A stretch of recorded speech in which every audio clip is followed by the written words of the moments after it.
In sports, there are always going to be winners and losers, and losing in mixed martial arts can be extremely tough for a fighter to handle. A defeat can sometimes bring out the best in a fighter, but it can also signal the beginning of their professional decline. It's never easy to bear a loss, no matter what the circumstances. Thus, we'll be looking at some of the most painful and emotional MMA defeats in this video. As usual, if you appreciate this video, please let me know by giving it a thumbs up and subscribing to our channel. Now, without further ado, and ranked in no particular order, here's a list of 10 devastating losses in MMA. Number 10. Jose Aldo versus Conor McGregor. When the former featherweight kingpin Jose Aldo was set to face off against Conor McGregor in 2015, I don't think anyone knew exactly what we were in for, least of all Jose Aldo. In the build-up to the fight, Conor McGregor trash-talked Aldo to no end, and it was clear each altercation was visibly chipping away at him. By the time the fight rolled around, it seemed the mind games had taken its toll on Aldo, who looked very tense before the fight. And then, all of a sudden, Aldo's worst nightmare came true, when in just 13 seconds, he was knocked out cold and the fight was over. Just like that, Aldo had lost his title in the worst way imaginable. For Aldo, this did a number on him psychologically, as he appeared very emotional both in his octagon interview as well as in his locker room. Honestly, I feel for Jose. He's a phenomenal champion. He was a phenomenal champion. We deserve to go a little bit longer. Number 9. Alexander Gustafsson versus Anthony Johnson. In January of 2015, Alexander Gustafsson was set to fight Anthony Johnson in the main event of UFC on FOX 14. Given that the fight was taking place in Alex's home country of Sweden, there was an added pressure for him to win the fight. But much to his dismay, Alex not only lost the fight, but he was brutally knocked out in the first round.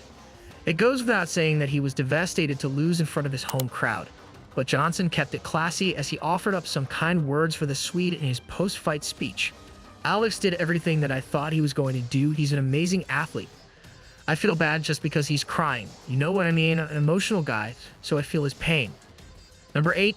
Daniel Cormier versus Jon Jones. It's no secret that Jon Jones and Daniel Cormier don't really like each other.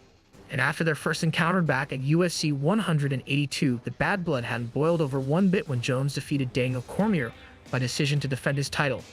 Fast forward 2.5 years, and they were scheduled to fight in the main event of UFC 214, with Cormier now acting as the division champion.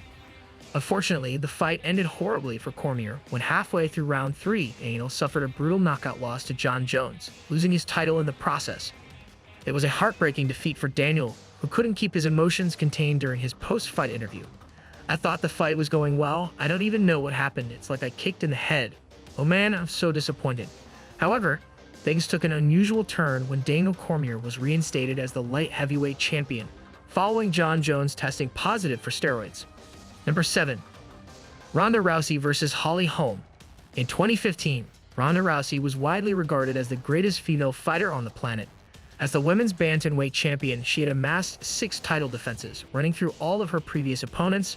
So, when Holly Holm was next in line to challenge Rousey, no one expected what would come next. To the surprise of everyone, Holly Holm completely outclassed Rousey, finishing her with a vicious head kick knockout in the second round. Ronda Rousey unsurprisingly took the loss very badly, and could be seen on Ellen discussing her thoughts of suicide as a result of the loss. Literally sitting there and thinking about killing myself in that exact second. I'm like, I'm nothing. I'm like, what do I do anymore?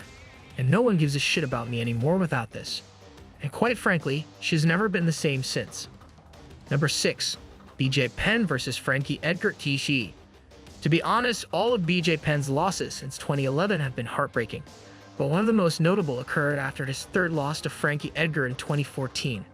After suffering 2 back-to-back losses at the hands of Nick Diaz and Rory McDonald, BJ Penn contemplated retiring from MMA altogether. But after a brief absence, he decided to return in 2014 to face his former rival Frankie Edgar in the Ultimate Fighter XCX final. Unfortunately, things didn't go Penn's way as he lost the fight by TKO in the 3rd round. Following the loss, he formally announced his retirement once again in an emotional interview. Well, Frankie did a great job.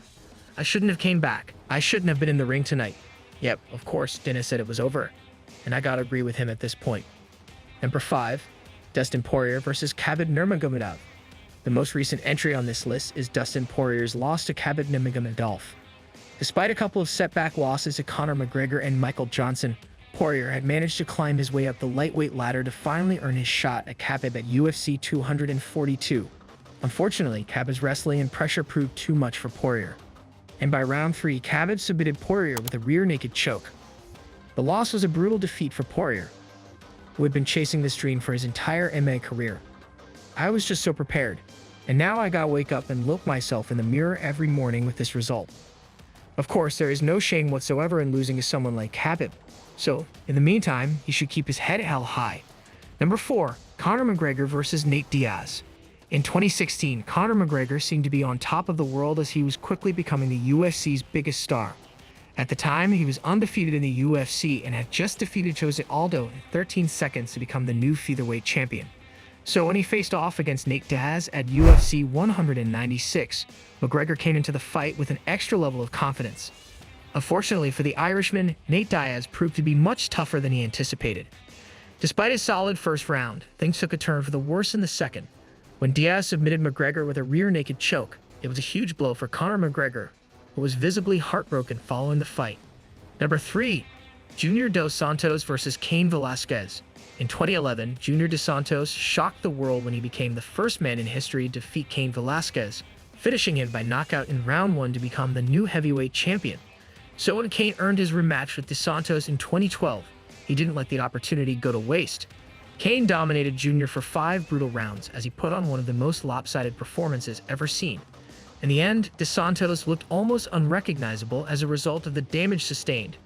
It was no doubt a great victory for Cain, but an equally hard loss for Dos Santos. Number 2, Anderson Silva versus Chris Weidman. By the time Anderson Silva was set to face off against Chris Weidman in July of 2013, he was already being hailed as the greatest fighter of all time. So when Weidman defeated Silva by knockout at UFC 162, he shook up the whole MMA world. 6 months later, a rematch was scheduled between the pair, with Silva eagerly looking for redemption. Unfortunately, not only did he lose the fight once again, but he suffered one of the worst injuries in the sport's history. This came as a result of Chris Weidman checking one of Silva's kicks, which forced his leg to completely break upon impact. It was both a shocking and devastating end to the fight. Number 1, Frankie Edgar versus Max Holloway. For years, the former lightweight champ Frankie Edgar had made it his mission to also become a champion of the featherweight division. But after 2 losses to Jose Aldo, his chances of capturing the title started to close. After a couple of setbacks, he eventually worked his way up to challenge Max Holloway in what many people considered to be his final chance at obtaining featherweight gold. He fought a tough fight against Max, but ultimately he came up short as he lost the fight by decision. This loss in particular was especially challenging for Frankie to accept, considering he had spent the best part of 6 years trying to seize the belt. And in the post-fight interview, he expressed his devastation. "It's just tough, you know? I don't know, man.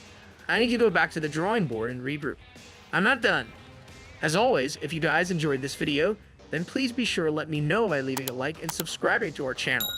Apart from that, thanks so much for watching, guys, and I'll see you on the next video.